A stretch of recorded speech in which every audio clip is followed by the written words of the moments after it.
Hello guys, welcome back to my channel Diksha's BTech Life. So today's video is all about hackathons.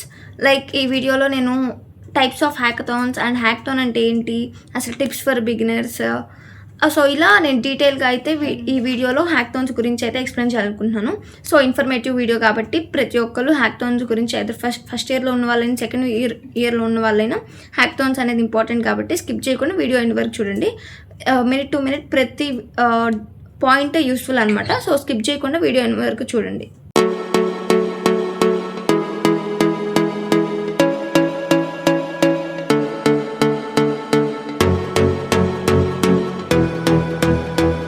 అసలు first of all hackathon అంటే ఏంటి అంటే, students ఇక్కడ group of students ఒక team లాగా form అయ్యి ఒక రియల్ వరల్డ్ ప్రాబ్లమ్ని అంటే హ్యాకథాన్ ఏంటంటే ఇది 2 టైప్స్ లాగా ఉండిద్ది అనమాట.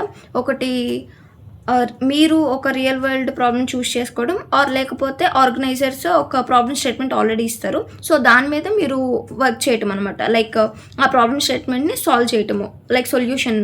సో దాన్ని ఇప్పుడు హ్యాకథాన్ ఏంటి, గ్రూప్ ఆఫ్ స్టూడెంట్స్ ఒక టీమ్ లాగా ఫామ్ అయ్యి వాళ్ళు ఇచ్చిన ప్రాబ్లమ్ స్టేట్మెంట్ అయినా ఆర్ లేకపోతే మీరు ఒక ప్రాబ్లమ్ స్టేట్మెంట్ అయినా తీసుకొని దాని మీద మీరు ఫోకస్ చేసి వర్క్ చేసి ఒక ప్రాజెక్ట్కి సొల్యూషన్ ఫైండ్ చేసినట్టు. సో ఇలా ఒక ప్రాజెక్ట్ని లిమిటెడ్ టైంలో లైక్ 24 hours, 36 hours, 48 hours, ఇలా 12 hours, సో ఇలా డిఫరెంట్ టైం జోన్ ఉంటుంది అనమాట ఒక్కొక్క హ్యాకథాన్కి.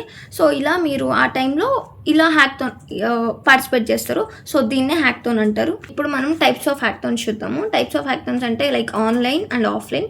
ఆన్లైన్లో జరిగిన ఆన్లైన్ మీకు ఇలా కొన్ని వెబ్సైట్స్ ఉంటాయి అనమాట, అన్స్టాప్. సో ఇలా కొన్ని వెబ్సైట్లో మీరు ప్రాబ్లమ్ స్టేట్మెంట్స్ వాళ్ళు ఉంటాయి, ఆర్ లేకపోతే మీరు చూస్ చేసుకొని అలా ఆ వెబ్సైట్లో మీరు అంటే డేట్ చూసుకొని అప్లికేషన్ డేట్ ఈ హ్యాకథాన్ది చూసుకొని ఎన్ని అవర్స్ చూసుకొని మీరు అప్లై చేసుకోవచ్చు. అండ్ నెక్స్ట్ ఆఫ్లైన్లో మీరు ఇలా మీ కాలేజెస్ ఆర్ లేకపోతే వేరే కాలేజెస్ ప్రమోషన్ చేస్తారు, మీ కాలేజ్లో ఇలా పర్టికులర్ యూనివర్సిటీ ఇలా హ్యాకథాన్ కండక్ట్ చేస్తున్నారు అని చెప్పి. కొన్నిటికి రిజిస్ట్రేషన్ ఫీ ఉండిద్ది, కొన్నిటికి ఫ్రీ ఉండిద్ది. సో అలా మీరు చూసుకొని ఆన్లైన్ ఆర్ ఐదర్ ఆఫ్లైన్లో మీరైతే హ్యాకథాన్కి పార్టిసిపేట్ చేయొచ్చు. సో ఈ 2 అంటే ఆన్లైన్ హ్యాకథాన్లో అయినా ఆఫ్లైన్ హ్యాకథాన్లో అయినా కొన్నిటికి ప్రాబ్లమ్ స్టేట్మెంట్ వాళ్ళు ఇస్తారు, కొన్నిటికి మీరు చూస్ చేసుకుంటారు, ఒక రియల్ వరల్డ్ ప్రాబ్లమ్ని మీరు సాల్వ్ చేస్తారు. సో ఇలా 2 టైప్స్ ఆఫ్ హ్యాకథాన్స్ అయితే ఉంటాయి. ఇలా మీరు ఆన్లైన్లో ఉన్న ఆఫ్లైన్లో ఉన్న హ్యాకథాన్కి అప్లై చేసినప్పుడు ఒక ప్రాబ్లమ్ స్టేట్మెంట్ తీసుకుంటారు కదా. సో దానికి మీరు యాప్ ఆర్ వెబ్సైట్ క్రియేట్ చేసి దానికి ఒక సొల్యూషన్ అయితే ఫైండ్ చేస్తారనమాట. ఇప్పుడు మనం చెప్పుకున్నట్టే యాప్ ఆర్ వెబ్సైట్ అనేది క్రియేట్ చేయాలనుకున్నాం కదా ఏ హ్యాకథాన్లో అయినా కానీ. సో ఇప్పుడు యాప్ వెబ్సైట్ చేయడానికి మీకు ఫుల్ స్టాక్ అనేది ఐడియా ఉండాలన్నమాట. ఏదో front end, back end or database అంటే డేటాబేస్ DBMS. సో ఇలా మీకు క్వైరీస్ రాయటము డేటాబేస్ అయితే ఆర్ ఫ్రంట్ ఎండ్ ఇలా అంటే ఫ్రంట్ ఎండ్ బ్యాక్ ఎండ్ ఇలా ఐడియా ఉండాలి, కొంచెమైనా బేసిక్స్ అయినా. సో ఆర్ లేకపోతే మీ ఒక్కరికి కాకపోయినా అది గ్రూప్ కాబట్టి హ్యాకథాన్ అనేది టీమ్ ఆఫ్ 4 to 5 people కాబట్టి. సో ఒక్కొక్కరికి ఒక్కొక్క టాపిక్ అంటే ఒక్కొక్క దాంట్లో ఎక్స్పర్ట్ అయినా కానీ మీరు గ్రూప్ అందరూ కమ్యూనికేట్ అయ్యి ఆ హ్యాకథాన్ అయితే మీరు అంటే ఈజీగా ప్రాజెక్ట్ అయితే సాల్వ్ చేయగలరు ఆ రియల్ వరల్డ్ ప్రాబ్లం అనేది. జావా స్క్రిప్ట్, రియాక్ట్ ఇవన్నీ యూజ్ చేసి HTML, CSS ఇవన్నీ front and back and use చేసి మీరు అలా అయితే ఒక యాప్ ఆర్ వెబ్సైట్ అయితే క్రియేట్ చేస్తారు. దాన్ని కూడా మీరు డెడ్లైన్ విత్ ఇన్ డెడ్లైన్ అయితే మీరు సబ్మిట్ చేయాలి. మీరు ఎంత బాగా app, website are problem solution చేసినా కానీ విత్ ఇన్ డెడ్లైన్ సబ్మిట్ చేయకపోతే మాత్రం అది కన్సిడర్ చేయరు. సో మీరు ఎంత బాగా చేసినా విత్ ఇన్ డెడ్లైన్ చేసేటట్టు చూసుకోండి. Time management is important and communication అనేది ఉండాలి. అండ్ నెక్స్ట్ మీకు టీంలో అందరికీ ఒక్కొక్క టాపిక్ వచ్చేటట్టు ఉండాలి, ఎందుకంటే మీరు దాని మీద వర్క్ ఆన్ చేయాలి కాబట్టి. నీకు ఒక్కరికే కాకపోయినా అందరికీ అలా ఒక్కొక్క టాపిక్ వచ్చినా కానీ మీరు ఈజీగా సాల్వ్ చేయొచ్చు ఆ ప్రాబ్లమ్ స్టేట్మెంట్ అనేది. ఇప్పుడు మనం హ్యాకథాన్ వల్ల యూస్ ఏంటి, అసలు హ్యాకథాన్లో పార్టిసిపేట్ చేస్తారు ఓకే, అసలు హ్యాకథాన్ వల్ల యూసెస్ ఏంటి, మీరు హ్యాకథాన్లో పార్టిసిపేట్ చేయడం వల్ల మీకు వచ్చే యూస్ ఏంటి అనేది. సో హ్యాకథాన్లో పార్టిసిపేట్ చేయడం అంటే మీకు మెయిన్లీ మీరు టీమ్ ఫామ్ అవుతారు. అక్కడ గ్రూప్ ఆఫ్ 5 అలా ఉండేది. అప్పుడప్పుడు సోలో హ్యాకథాన్స్ కూడా ఉంటాయి, ఇండివిజువల్గా వర్క్ చేస్తారు, అది ఓకే. బట్ ఇలా 4 to 5 peopleతో మీరు గ్రూప్ ఫామ్ అయినప్పుడు ర్యాండమ్ పీపుల్తో ఫామ్ అవ్వచ్చు, ఆర్ లేకపోతే మీ ఫ్రెండ్స్ ఆర్ సీనియర్స్ జూనియర్స్ కలిపి కూడా మీరు గ్రూప్ అనేది ఫామ్ అవ్వచ్చు అనమాట. ఎట్లయితే గ్రూప్ ఆఫ్ 4 to 5 people అయితే ఉండాలి. సో అప్పుడు మీకు టీమ్ కోఆర్డినేషన్, టీమ్తో కమ్యూనికేట్ అవుతారు, ఏమన్నా ప్రాబ్లమ్ ఎట్లా సాల్వ్ చేయాలని డిస్కస్ చేస్తారు, అండ్ ఎర్రర్స్ వస్తాయి, ఆ ఎర్రర్స్ గురించి డిస్కషన్. సో ఇలా మీరు కమ్యూనికేషన్ అనేది ఇంప్రూవ్ అయింది. And next time management and మీరు ఒక రియల్ వరల్డ్ ప్రాజెక్ట్ని ఎలా సాల్వ్ చేయాలి అండ్ మీ ఐడియాస్ మీరు టీమ్మేట్స్ ఎట్లా అంటే థింక్ చేస్తున్నారు, వాళ్ళ ఐడియాస్ కొని మీతో డిస్కస్ చేస్తారు కాబట్టి ఇలా మీకు కమ్యూనికేషన్ అంతా మీకు దీని హ్యాకథాన్ వల్ల అయితే యూజ్ ఉండిద్ది అనమాట. అండ్ మీరు కనుక ఒక రియల్ వరల్డ్ ప్రాజెక్ట్ మంచిది తీసుకొని ఉంటే దాన్ని మీరు పర్ఫెక్ట్గా కనుక సాల్వ్ చేస్తే మీరు దాన్ని రెజ్యూమేలో కూడా ఇంక్లూడ్ చేసుకోవచ్చు. ఇలా నేను ఈ హ్యాకథాన్లో ఈ ప్రాబ్లమ్ స్టేట్మెంట్తో నేను సాల్వ్ చేశాను, ఈ లైబ్రరీస్ యూస్ చేశాను, ఈ లాంగ్వేజెస్ నాకు వచ్చు, సో ఇలా అని చెప్పి దాని గురించి కూడా మీ రెజ్యూమేలో మీరు ఇంక్లూడ్ చేయొచ్చు అనమాట హ్యాకథాన్ గురించి. ఆ రెజ్యూమేలో మీరు అలా పెట్టుకోవటం వల్ల అది కూడా ఇప్పుడు అదే ప్రాబ్లమ్ స్టేట్మెంట్ని చాలామందే చేసి ఉంటారు, కానీ మీకు వాళ్ళకి డిఫరెన్స్ ఉండాలి. అంటే మీరు ఒక డిఫరెంట్ స్టైల్ మీరు అప్పుడు అంటే ఇప్పుడు జాబ్లో ఇంటర్న్షిప్ వాళ్ళు హెచ్ఆర్ మీ కోడ్ ఆర్ మీ ప్రాబ్లమ్ స్టేట్మెంట్ చూసినప్పుడు అందరూ చేస్తున్నారు అన్నట్లు ఉండకుండా మీరు కొంచెం డిఫరెంట్గా కోడ్ అసలు ఎగ్జిక్యూషన్ అదంతా డిఫరెంట్గా చేస్తే మిమ్మల్ని ఎక్కువగా తీసుకుని హైడ్ చేసుకునే ఛాన్సెస్ ఉంటాయి ఇంటర్న్షిప్స్లో అయినా. సో ఏది ప్రాబ్లమ్ స్టేట్మెంట్ తీసుకున్నా కానీ అది అందరూ తీసుకుంటున్నా కానీ మీరు దాన్ని ఇంకా ఎలా డిఫరెంట్గా చేయాలి, మోడిఫికేషన్స్. అండ్ ఇప్పుడు సపోజ్ ఇన్స్టాగ్రామే ఉంది ఆర్ చాట్ జీపీటీ ఉంది, సపోజ్ ఇప్పుడు చాట్ జీపీటీ ఇన్స్టాగ్రామ్ ఉన్నాయి, మీరు ఇంకా దాన్ని ఎట్లా మోడిఫై చేయాలి, కొత్త ఫీచర్స్ యాడ్ చేయటము సో అట్లా చూసుకొని మీ కోడ్ని డిఫరెంట్గా మీ వెబ్సైట్ని డిఫరెంట్గా బిల్డ్ చేసి అలా ప్రాబ్లమ్ స్టేట్మెంట్ కూడా అందరితో కాకుండా డిఫరెంట్గా చేస్తే మీకు ఇంటర్న్షిప్స్లో అయినా ఇలా యూజ్ ఉంటుంది అనమాట. రెజ్యూమేలో కూడా ఇంకా కొంచెం మీ డిఫరెన్స్ ఉంది కాబట్టి మిమ్మల్ని ఎక్కువ ఫోకస్ చేస్తారు, మీది ఎక్కువ ఇప్పుడు హ్యాకథాన్లో కూడా తీసుకునే ఛాన్స్ ఉండిద్ది. సో ఇప్పుడు హ్యాకథాన్స్ ఎలా ఉన్నాయి అంటే చాలామంది వరకు ప్రాబ్లమ్ స్టేట్మెంట్ తీసుకుంటున్నారు, దాన్ని ఆర్ కంపెనీ ఇచ్చింది ఆర్ ఆర్గనైజర్స్ మీకు ప్రాబ్లమ్ స్టేట్మెంట్ ఇచ్చిన ఆర్ మీరు తీసుకున్నా ఏం చేస్తున్నారు, అందరూ ఏ టూల్స్ వాడేసి ఈజీగా వెబ్సైట్ చేసేసి అదే ఇంకా అని చెప్పి చెప్తున్నారు. కానీ ఏ టూల్స్ వాడటం వల్ల మీకు ఏ ఫ్రంట్ ఎండ్ రాకుండా ఏ బ్యాక్ ఎండ్ డిబిఎంఎస్ రాకుండా డైరెక్ట్ ఏదో కొన్ని వెబ్సైట్స్ ఉన్నాయి, ఆ వెబ్సైట్లో మీరు వెళ్ళి డైరెక్ట్గా ప్రాంప్ట్ ఇస్తే అది వెబ్సైట్ ఇచ్చేస్తుంది. సో అలా వెబ్సైట్ చేసేసి ఇంకా హ్యాకథాన్లో వాళ్ళు ఇచ్చిన ప్రాబ్లమ్ స్టేట్మెంట్కి వెబ్సైట్ చేసేస్తారు. కానీ దానివల్ల యూజ్ ఏంటి, మీకు ఎక్స్పీరియన్స్ ఏం లేదు, మీకు లాంగ్వేజ్ రాదు. అండ్ నెక్స్ట్ మీరు ఒకవేళ ఆర్గనైజర్స్ వచ్చి మిమ్మల్ని ఖచ్చితంగా అడుగుతారు ఎలా రన్ అవుతుంది అసలు కోడ్, అసలు మీ ప్రాసెస్ ఏంటి, ఏం యూజ్ చేశారు, ఏం లైబ్రరీస్ యూజ్ చేశారు, అండ్ నెక్స్ట్ కోడ్లో ఏమి వాడారు అని చెప్పి ఇలా మీరు క్వశ్చన్స్ అడిగినప్పుడు మీకు ఏం తెలీదు. సో ఏ టూల్స్ వాడినా కానీ కొంచెం ఎక్స్ప్లెయిన్ అంటే కోడ్ని ఎలా ఏం చేసింది అని చెప్పి ఆ ఏ టూల్ని అడగండి. మీరు ఏ టూల్ కోడ్ ఇచ్చేసింది ఆ కోడ్ కూడా మీరు చూడొచ్చు, ఆర్గనైజర్స్కి అర్థమైపోయింది. మీరు ఒకవేళ కోడ్ చూపిస్తారు, ఆ కోడ్ వాళ్ళు చూసిన వెంటనే అది ఏ టూల్ ద్వారా రాసిన కూడా ఆర్ లేకపోతే మీరు ఓన్గా రాసిందని ఈజీగా తెలిసిపోయింది. సో ఒకవేళ ఏ టూల్ వాడి చేసినా కానీ అది అర్థం చేసుకోండి ఆ కోడ్ని, తర్వాత మళ్ళీ సేమ్ ఏ టూల్నే ఎట్లా వచ్చింది నాకు డీటెయిల్గా ఎక్స్ప్లెయిన్ చేయి, ఏమేమి యూజ్ చేసావు, ఏమేమి లాంగ్వేజెస్ కావాలి, అసలు ఇవన్నీ అడగండి. సో అలా నేర్చుకోండి ఏ టూల్స్ వాడినా కానీ. ఇంకా ఇంపార్టెంట్ పాయింట్ ఏంటంటే ఇలా ఏ టూల్స్ వాడి మీరు హ్యాకథాన్లో పార్టిసిపేట్ చేసినా కానీ మీకు చెప్పుకోవడానికి అండ్ రెజ్యూమేలో లింక్డ్ఇన్లో పెట్టుకోవడానికి తప్ప ఇలా నేను ఒక హ్యాకథాన్లో పార్టిసిపేట్ చేశాను అని చెప్పుకోవడానికి తప్ప మీకు ఏ యూజ్ లేదు. అంటే ఎక్స్పీరియన్స్ దాని మీద ఏం తెలియదు, చేశానంటే చేశాను అంతే కదా, మీకేం తెలుసు, ఇప్పుడు ఆ లాంగ్వేజ్ రాదు, మీకు కోడ్ ఎలా రాయాలో తెలియదు. సో బట్ చేసాము, లింక్డ్ఇన్లో పెట్టుకున్నాము, అంతవరకే ఉండిద్ది. సో కాబట్టి నేర్చుకోవడానికి ట్రై చేయండి. ఏ టూల్సే కాదు, ఎప్పుడు మీరు ఓన్గా కోడ్ రాయాలి.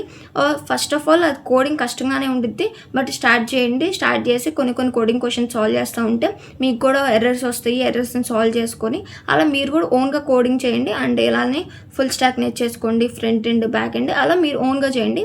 అండ్ ఏ టూల్స్ వాడచ్చు, ఎప్పుడు మీకు ఇలా కోడ్ మీరు ఓన్గా రాసినప్పుడు ఎర్రర్స్ వస్తుంటే సో అప్పుడు హెల్ప్ తీసుకోండి. ఈ ఎర్రర్ వస్తుంది, ఎందుకు వస్తుంది, దీన్ని రెక్టిఫై ఎలా చేయాలి, కోడ్లో మిస్టేక్ ఏంటి అని చెప్పి అడగండి. సో అలా అడగొచ్చు ఏ టూల్స్ని. కానీ మొత్తం కోడ్ మొత్తం అదే ఇచ్చేసి వెబ్సైట్స్ అదే ఇచ్చేస్తే ఇంకా మీరు ఇక్కడ ఏం చేస్తున్నట్టు, డైరెక్ట్ వెబ్సైట్ డిప్లాయ్ చేస్తున్నారు, లింక్ ఇచ్చేస్తున్నారు, ఇంకా అంతే అంటున్నారు. పీపీటీ కూడా వేరే వెబ్సైట్స్ నుంచి పీపీటీ చేస్తున్నారు. సో అలా హ్యాకథాన్ చేసాము అంటే మొత్తం మీకు అర్థం అవ్వాలి, ఆ ప్రాబ్లమ్ స్టేట్మెంట్, ఆ కోడింగ్, ఏం లాంగ్వేజెస్ యూజ్ చేస్తారు. సో అన్నీ చూసుకోండి, మంచిగా మీ టీమ్మేట్స్తో కోఆర్డినేట్ అయ్యి మీరు మీ టీమ్మేట్స్తో డిస్కస్ చేసి వాళ్ళకి ఏ లాంగ్వేజ్ వచ్చు అండ్ ఎలా చేయాలి ఈ ప్రాబ్లమ్ని ఎలా సాల్వ్ చేయాలని చెప్పి అలా మీరు రియల్ వరల్డ్ ప్రాబ్లమ్ని సాల్వ్ చేయండి. And tips for business, beginners ఏంటంటే ముందు మీరు complex ideas, complex problem statements అలా తీసుకోవద్దు అనమాట. మంచి టీంతో అయితే మీరు గ్రూప్ ఫామ్ అవ్వండి. మీ ఫ్రెండ్స్ అయినా కానీ మా ఫ్రెండ్ కదా అని చెప్పి ఫామ్ అయితే ఏమైద్ది, తనకి ఏమీ నాలెడ్జ్ లేక, ఏ లాంగ్వేజ్ రాక, కోడింగ్ రాక, మీకు రాకుండా ఉంటే అప్పుడు ఫ్రెండ్ కదా అని జాయిన్ అయితే అక్కడ ఏం యూజ్ లేదు కదా. అంటే మీకు కనీసం ఏమైనా ప్రాబ్లమ్ స్టేట్మెంట్ ఇచ్చినప్పుడు ఏమన్నా సాల్వ్ చేయడానికి మీకు ఏమైనా ప్రోగ్రామ్ లాంగ్వేజ్ కావాలి. సో కాబట్టి ఫ్రెండ్ అయినా కానీ కొంచెంమంది టీంలో ఒక్కొక్కరికి ఒక్కొక్కటి ఏదో ఒకటి వచ్చిన వాళ్ళని, అలా డిఫరెంట్ టైప్ ఆఫ్ లాంగ్వేజ్ వచ్చిన వాళ్ళని గ్రూప్ ఫామ్ అయితే ఏమైందంటే అందరికీ ఒక్కొక్క దాంట్లో ఒక్కొక్క ఐడియా, నాలెడ్జ్ ఉండిద్ది కాబట్టి ఈజీగా మీరు సాల్వ్ చేయొచ్చు. ఆర్ ఏ టూల్స్ వాడైనా కానీ మీకు ఎంతో కొంచెం ఐడియా ఉండిద్ది కాబట్టి మీరు ఇంకా వర్క్ చేయొచ్చు దాని మీద. సో అలా మంచి టీం ఉంటే ఇంకా హెల్ప్ అవుతుంది అనమాట ఈ హ్యాకథాన్స్ అనేటప్పుడు. సో టీం ఫామ్ చేసుకోవడం అనేది వెరీ ఇంపార్టెంట్. ఎందుకంటే టీం కోఆర్డినేషన్ కావాలి మనకి. వాళ్ళతో టీం కోఆర్డినేషన్ లేకుండా నేను చేసుకుంటా, వాళ్ళు నాతో మాట్లాడరు అంటే కుదరదు కదా. సో ముందు టీం కోఆర్డినేషన్ అనేది ఇంపార్టెంట్ అనమాట హ్యాకథాన్ చేసేటప్పుడు. సో అది సరిగ్గా చూసుకోండి.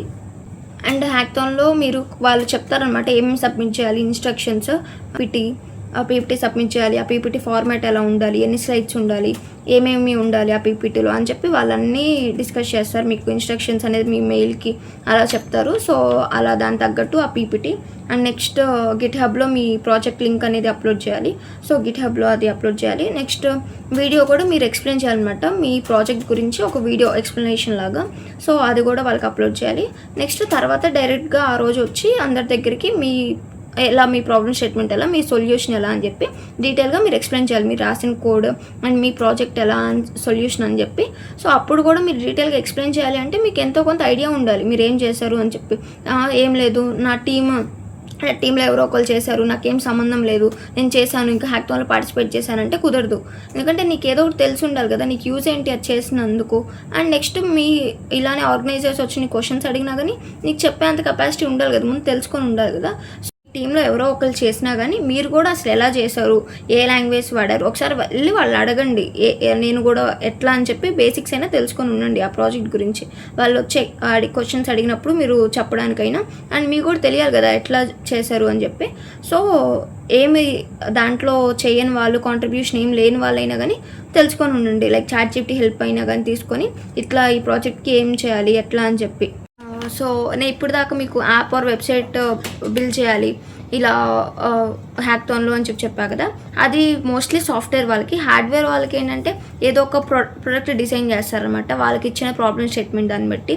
అంటే ఇంకా లైక్ ఆటోమేటిక్ కార్ అని చెప్పి, లేకపోతే రోబోటిక్స్, లేకపోతే మెషిన్ లెర్నింగ్, సాఫ్ట్వేర్ వాళ్ళు కూడా మెషిన్ లెర్నింగ్ యూజ్ చేసి ఇంకా డిఫరెంట్గా. సో అలా ఇలా యాప్ ఆర్ వెబ్సైట్ చేసే హ్యాకథాన్స్ ఉంటే సాఫ్ట్వేర్, హార్డ్వేర్. సో ఇలా ప్రొడక్ట్. సో ఇలా హ్యాకథాన్స్ అనేది ఓన్లీ యాప్, వెబ్సైట్ అనేది ఉండదు. మీ ఇచ్చిన ప్రాబ్లమ్ స్టేట్మెంట్ని బట్టి అండ్ మీ ఫీల్డ్ని బట్టి, సిఎస్సి ఆర్ ఎలక్ట్రానిక్స్ ఆ ఫీల్డ్ని బట్టి కూడా ప్రతి ఫీల్డ్లో అలా హ్యాకథాన్ అనేది ఉండిద్ది అనమాట. డిజాస్టర్ మేనేజ్మెంట్ సిస్టమ్ అనేది అది ఎలా అంటే ఒక వెబ్సైట్లో మీకు ఒకే వెబ్సైట్ మీకు before disaster, during disaster and after disaster 3 రకాలుగా హెల్ప్ అవుతుంది అనమాట. ఈ వెబ్సైట్ ఏంటంటే లైక్ ఎలా అంటే ఈ వెబ్సైట్లో మీకు డిజాస్టర్ వస్తుంది అని చెప్పి ప్రెడిక్షన్స్ మీకు అలర్ట్స్ ఇస్తూ ఉండిద్ది అనమాట ముందు నుంచే. సో అది బిఫోర్. అండ్ డ్యూరింగ్ డిజాస్టర్ అనేది మీకు పర్టికులర్ లొకేషన్లో మీకు ఏమన్నా హెల్ప్ కావాలి అంటే ఒక బటన్ ఉండిద్ది అనమాట వెబ్సైట్లో. మీకు ఆ బటన్ కనుక మీరు క్లిక్ చేస్తే డైరెక్ట్ మీ లొకేషన్, మీ పేరు, మీ డీటెయిల్స్, మీ ఫోన్ నెంబర్ అన్నీ వాళ్ళకి వెళ్ళిపోతాయి అనమాట నేషనల్ డిజాస్టర్ మేనేజ్మెంట్ సిస్టమ్కి, NDMAకి. సో అలా వెళ్ళిపోవటం వల్ల మీకు వాళ్ళకి ఏమన్నా మీ రెస్క్యూ టీమ్ వచ్చి మిమ్మల్ని హెల్ప్ చేయటం అన్నా, లేకపోతే 108 పంపించడం, లేకపోతే పోలీసెస్, నెక్స్ట్ ఇట్లా మీకు ఏది కావాలన్నా ఆ డిజాస్టర్ టైంలో హెల్ప్ చేస్తారనమాట. ఇలా ఒక్క నోటిఫికేషన్ వెళ్ళిపోయింది. సో ఇలా డ్యూరింగ్ డిజాస్టర్లో మీకు ఆ వెబ్సైట్ ద్వారా హెల్ప్ అయింది. అండ్ నెక్స్ట్ ఆఫ్టర్ డిజాస్టర్ టైంలో మీకు ఎట్లా ఉంది మీ ఫర్దర్ డిజాస్టర్ అయిపోయిన తర్వాత. అండ్ నెక్స్ట్ డిజాస్టర్ టైంలో నెట్వర్క్ ఉండదు, సిగ్నల్స్ ఉండవు కాబట్టి. కానీ ఇది ఒక వెబ్సైట్, ఇది ఆఫ్లైన్ అనమాట. ఇది కంప్లీట్ నెట్ లేకపోయినా కానీ మీకు హెల్ప్ అయ్యే website. So next so during disaster కూడా ఇలా ఆఫ్లైన్ కాబట్టి మీకు ఈజీగా ఇది హెల్ప్ అవుద్ది. అండ్ నెక్స్ట్ ఆఫ్టర్ డిజాస్టర్ మీకు ఏమన్నా ఇంకా ఫండ్ ఏమన్నా మీరు లాస్ అయ్యారు ఆ డిజాస్టర్లో అంటే మీరు ఆ వీడియో ఆర్ ఫోటో మీరు ఏమైంది అని చెప్పి మీరు ఎక్స్ప్లెయిన్ చేసి NDMAకి సెండ్ చేస్తారు. అలా ఆ వెబ్సైట్లో అప్లోడ్ చేస్తారు. అప్పుడు మీ లొకేషన్ ఆల్రెడీ మీ డీటెయిల్స్ అన్నీ ఉంటాయి కాబట్టి వాళ్ళ టీం ఒకసారి వచ్చి వెరిఫై చేసుకుంటారు, చెప్పేది నిజమేనా కాదా, ఎంతవరకు లాస్ అయ్యారు అని చెప్పి. దాన్ని బట్టి మీకు ఫండ్ ఇవ్వటము, అలా అమౌంట్ ఏమైనా హెల్ప్ చేయడం అనేది ఉంటుంది. సో ఇలా ఒకే వెబ్సైట్లో before and after, during disaster టైంలో ఇలా disaster management system and next garbage detection. ఇప్పుడు సిటీస్లో గార్బేజ్ కనుక ఫుల్ అయితే వెబ్సైట్ ద్వారా నోటిఫికేషన్ వెళ్ళి అట్లా చాలానే ప్రాబ్లమ్ స్టేట్మెంట్స్ ఉన్నాయి. సో ఇలా ఒక మంచి ప్రాబ్లమ్ స్టేట్మెంట్, అన్ని ప్రాబ్లమ్ స్టేట్మెంట్స్ మంచివే, కానీ ఆర్గనైజర్స్కి ఇది బాగా ఇంప్లిమెంట్ అయ్యిద్ది, బాగా చేశారు అని చెప్పి అనుకున్న మాత్రమే షార్ట్ లిస్ట్ చేస్తారు. సో పార్టిసిపేట్ చేసిన వాళ్ళందరూ షార్ట్ లిస్ట్ అవుతారని ఏం లేదు. వాళ్ళకి ఏదైతే నచ్చిందో మీరు ఎక్స్ప్లెయిన్ చేసేదాన్ని బట్టి, మీ ప్రాబ్లమ్ స్టేట్మెంట్ని బట్టి మీరు డిఫరెంట్గా ఎలా చేశారు, ఇది వర్క్ అయిద్దా అనిపిస్తేనే మిమ్మల్ని షార్ట్ లిస్ట్ చేసి నెక్స్ట్ రౌండ్స్ ఉంటాయి అనమాట. సో అలా మీకు హ్యాకథాన్ అనేది వర్క్ అయితే. మెయిన్ ఇంపార్టెంట్ థింగ్ ఏంటంటే చాలామంది హ్యాకథాన్లో పార్టిసిపేట్ చేయాలంటే నాకు కోడింగ్ వచ్చి ఉండాలి కంపల్సరీగా, కోడింగ్ వస్తేనే నేను పార్టిసిపేట్ చేయాలేమో అని చెప్పి ఆగిపోతూ ఉంటారు. అలాంటి వాళ్ళు ఏంటంటే అలా ఏం లేదు. మీకు గ్రూప్లో కనుక మీరు గ్రూప్ ఫామ్ అయినప్పుడు మీ గ్రూప్లో కనుక అందరికీ ఏదో ఒక లాంగ్వేజ్ మీద ఐడియా ఉండి లేకపోతే వాళ్ళు మేనేజ్ చేస్తారు, వాళ్ళకు కొంచెం ఐడియా ఉంది అనుకున్నా కానీ మీరు ఆ గ్రూప్తో మంచిగా టీమ్ ఫామ్ అయిపోయి హ్యాకథాన్లో అయితే పార్టిసిపేట్ చేయొచ్చు. హ్యాకథాన్ అంటే కోడింగ్ వస్తేనే వెళ్ళాలి, లేకపోతే కోడింగ్ రాకపోతే అమ్మో హ్యాకథానా అని చెప్పి భయపడాల్సిన అవసరం ఏం లేదు. ఒక మంచి గ్రూప్ సెట్ చేసుకోండి, వాళ్ళకి అన్నీ వచ్చినట్టు వచ్చిన వాళ్ళని తీసుకోండి. సో అలా కూడా మీరు హ్యాకథాన్లో అయితే పార్టిసిపేట్ చేయొచ్చు. సో హ్యాకథాన్ అనేది ఇంపార్టెంట్, మీరు ప్రాబ్లమ్ స్టేట్మెంట్స్ని సాల్వ్ చేస్తారు. సో ఖచ్చితంగా అందరూ ఇప్పుడు దాకా హ్యాకథాన్స్లో పార్టిసిపేట్ చేయకపోతే ఇప్పటి నుంచైనా పార్టిసిపేట్ చేయండి. ఎందుకంటే మీకు అది ప్రతి ఒక్కరు జాబ్ ఇంటర్వ్యూస్ అప్పుడు మీ హ్యాకథాన్స్ అండ్ మీ ప్రాజెక్ట్స్ ఏం చేశారు, ఇంటర్న్షిప్స్ గురించి మీ ఎక్స్పీరియన్స్ ఏంటి అని చెప్పి చూస్తారనమాట. అలా చూసినప్పుడు మీరు హ్యాకథాన్స్లో పార్టిసిపేట్ చేసి ఉంటే మంచిదనమాట. లైక్ సపోజ్ ఇప్పుడు సిజిపిఏ మీకు 9+ ఉంది, ఇంకొకరికి 8+ ఉంది. కానీ 9+ ఉన్న వాళ్ళు ఏ ప్రాజెక్ట్ చేయలేదు అనుకునే for example. So A project చేయలేదు, వాళ్ళకి ఏమి ఇంటర్న్షిప్స్ ఏమి పార్టిసిపేట్ చేయలేదు. కానీ 8+ ఉన్న వాళ్ళు ఏంటి కొంచెం ప్రాజెక్ట్స్ వాళ్ళకి చేశారు అండ్ ఇంటర్న్షిప్స్లో ఏదో పార్టిసిపేట్ చేశారు అండ్ వాళ్ళకి ఐడియా ఉంది ఏంటి అసలు ఎలా వర్క్ అయ్యింది, కంపెనీలో రోల్స్ ఎలా, ఎవరు ఏ టీమ్ ఏ రోలో ఎలా అని చెప్పి. సో వాళ్ళకి ఎక్స్పీరియన్స్ ఉంది కాబట్టి 8+ CGPA వాళ్ళకి, 9+ CGPA వాళ్ళకి ఈ ఇంటర్న్షిప్స్లో ఈ ప్రాజెక్ట్స్ ఏం చేయలేదు కాబట్టి, హ్యాకథాన్స్లో ఏం పార్టిసిపేట్ చేయలేదు కాబట్టి ముందు ప్రిఫరెన్స్ HR వీళ్ళు నీకు ప్లేస్మెంట్స్ అప్పుడు 8+ CGPAలో వాళ్ళకి ఎక్స్పీరియన్స్ ఉంది, ఇలా ప్రాజెక్ట్స్ చేశారు కాబట్టి వాళ్ళకే ఇస్తారు ఆఫ్ కోర్స్. ఎందుకంటే వాళ్ళకి ఎక్స్పీరియన్స్ ఉంది, కంపెనీలో ఎలా ఉండిద్ది వాళ్ళకి అన్నీ ముందే తెలుసు కాబట్టి. So CGPA important and skills important. So కాబట్టి మీరు ప్రాజెక్ట్ చేయండి అండ్ ఎర్రర్స్ వచ్చినా కానీ రెక్టిఫై చేసుకోండి, ఎలా చేయాలని చెప్పి సాల్వ్ చేయండి. సో ఇలా మీరైతే CGPA చూసుకోండి, స్కిల్స్. సో అలా ప్రాజెక్ట్స్ హ్యాకథాన్స్లో పార్టిసిపేట్ చేయండి, ఇంటర్న్షిప్స్ ఏమైనా అప్లై చేసుకోండి. సో ఇందాక మనం చూసినట్టే మనం ఏ స్కిల్స్ కావాలి హ్యాకథాన్లో పార్టిసిపేట్ చేసుకోవడానికి అంటే basic coding and GitHub basics and UI and UX design. UI అంటే యూజర్ ఇంటర్ఫేస్ అండ్ UX అంటే యూజర్ ఎక్స్పీరియన్స్. అంటే ఇదేంటంటే UI అంటే ఏంటంటే మీరు యూజర్ ఇంటర్ఫేస్ అన్నా కదా, సో మీరు యాప్ ఆర్ వెబ్సైట్ క్రియేట్ చేసినప్పుడు అది ఎలా అంటే చూడటానికి కూడా మీకు ఈజీగా అంటే సింపుల్ అండ్ క్లీన్గా ఉండాలన్నమాట, క్లమ్జీగా కాకుండా మీకు చూడగానే ఏ వెబ్సైట్ బాగుంది, ఈజీగా ఎట్లా ఆపరేట్ చేయాలని చెప్పి ఈజీగా ఉండాలి. సో అలా ఎక్స్పీరియన్స్ కూడా యూజర్ ఎక్స్పీరియన్స్ కూడా మీకు చాలా అంటే మంచిగా అనిపించాలి. సో అలా డిజైన్ చేయాలి స్మూత్గా. సో నెక్స్ట్ ఇలా communication skills and confidence and presentation ఇచ్చేటప్పుడు కూడా ప్రెజెంటేషన్ కూడా ప్రిపేర్ అవ్వాలన్నమాట. ఎలా చెప్పాలి అసలు మీ ఐడియాని ఈజీగా ఎక్స్ప్లెయిన్ చేయాలి వాళ్ళకి. సో ఇలా ప్రెజెంటేషన్ ఇలా వీటిని చూస్తారనమాట మీ జడ్జెస్ అనేది. అండ్ నెక్స్ట్ జడ్జ్మెంట్ కూడా ఇన్నోవేషన్, మీరు ఎలా దాన్ని డిఫరెంట్గా ఎలా అప్రోచ్ అయ్యారు ఆ ప్రాబ్లమ్ స్టేట్మెంట్ని. అందరికి ఒకే ప్రాబ్లమ్ స్టేట్మెంట్ ఇవ్వచ్చు ఒకసారి అప్పుడు, కానీ అందరూ చేస్తారు అదే దాన్ని, కానీ మీరు ఎంత డిఫరెంట్గా చేశారు, ప్రాక్టికల్ అప్రోచ్ ఎంత ఉంది, థియరిటికల్ చెప్పడానికన్నా ప్రాక్టికల్గా ఎట్లా చేశారు అని చెప్పి ఎవరైతే బాగా చేస్తా అనిపించిద్దో, కాన్ఫిడెన్స్ ఎవరిదైతే ఉందో, ఎవరైతే మంచిగా ఎక్స్ప్లెయిన్ చేస్తారో వాళ్ళని అన్నిటిని కన్సిడర్ చేసి వాళ్ళు మిమ్మల్ని షార్ట్ లిస్ట్ చేయడం అయితే జరిగిద్ది. సో మీరు ఎలా ప్రజెంట్ చేస్తారంటే, సో ఫస్ట్ ఒక మీ ప్రాబ్లం ఏంటో ఎక్స్ప్లెయిన్ చేస్తారు అండ్ దానికి మీ సొల్యూషన్ ఏంటి, మీరు ఏం ఫైండ్ చేశారు అని చెప్పి మీ సొల్యూషన్ అండ్ డెమో, నెక్స్ట్ దాని ఇంపాక్ట్ ఎలా ఉంది అసలు అని చెప్పి, సో ఇలా మీరైతే డీటెయిల్గా మీ ప్రాబ్లమ్ స్టేట్మెంట్ గురించి అయితే ఎక్స్ప్లెయిన్ చేయాలి. ఎక్స్ప్లెనేషన్ కూడా చాలా ఇంపార్టెంట్. ఎంత వర్క్ చేసినా కానీ, టీం వర్క్ ఎంత ఉన్నా కానీ సరిగ్గా ఎక్స్ప్లెయిన్ చేయడం కూడా అంతే ఇంపార్టెంట్. మీకు వచ్చిన దాన్ని అయితే కాన్ఫిడెంట్గా ప్రజెంట్ చేయండి అండ్ మీకు బేసిక్స్ అయినా తెలుసుకోవాలండి. ప్రతి ఒక్కరు గ్రూప్లో ఉన్న వాళ్ళందరూ ఒక ప్రాజెక్ట్ చేసాము అంటే అసలు ఎలా వర్క్ అవుతుంది, ఏం యూజ్ చేసామని చెప్పి గ్రూప్లో ఉన్న అందరూ తెలుసుకోండి. ఏ టూల్స్ వాడైనా మీ అర్థం కాకపోయినా కానీ, ఏ టూల్స్ వాడైనా కానీ ఏం యూజ్ చేసాము అని చెప్పి చూసి తెలుసుకోండి, అర్థం చేసుకోండి. సో ఇది గైస్, ఓవరాల్గా ఈ వీడియో మీకు హెల్ప్ అవుతుంది అనుకుంటున్నాను హ్యాకథాన్స్ గురించి.